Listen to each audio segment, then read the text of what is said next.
लौरे बाको परिवारले बुहारीलाई माइत पठाउने, सासु काममा नआउने यस्तै पारा हो भने गाउँ निकाला गरिदिन्छु भन्दैछन्। जसरी बुहारी यो घरबाट निस्केर गई त्यसरी नै म पनि निस्केर जान्छु अनि ढुक्क हुन्छ। टुल्की तिमी मलाई छोडेर नजा, तिमी बिना म अधुरो हुन्छु। तिम्रो श्रीमती बिहे गरेर पछि हुँदै गई, अब तिमीलाई सबैले हेप्छन्। श्रीमतीलाई अर्कैसँग बिहे गर्नलाई बाध्य बनाउने त नालायकलाई त म नाति भन्न पनि लाज लाग्न थाल्यो। साथीहरू अहिले भने टुल्कीको बिहे आदित्यसँग भएको छ। यो टुल्कीले ठिक गरिन्।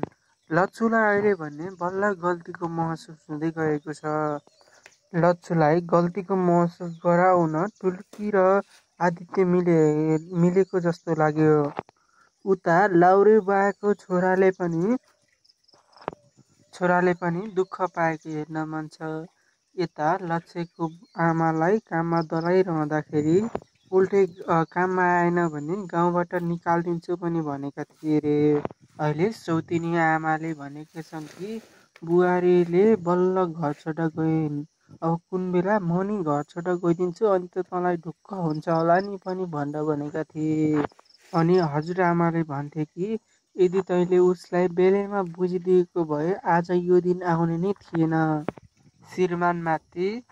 श्रीमतीमाथि शङ्का गर्नेले यसरी नै रुनुपर्छ भनेका थिए।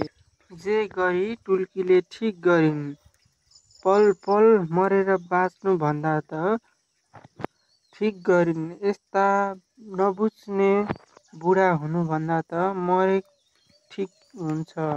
अहिले कहिले पनि टुल्कीले दुःख नपाएको देख्न नपरोस्। टुल्कीको बिहे आदित्यसँग भएर तपाईँहरू को खुसी हुनुहुन्छ त? खुसी हुने जतिले भिडियोलाई एक लाइक गरी च्यानललाई सब्सक्राइब गर्न भने नबिर्सनुहोला।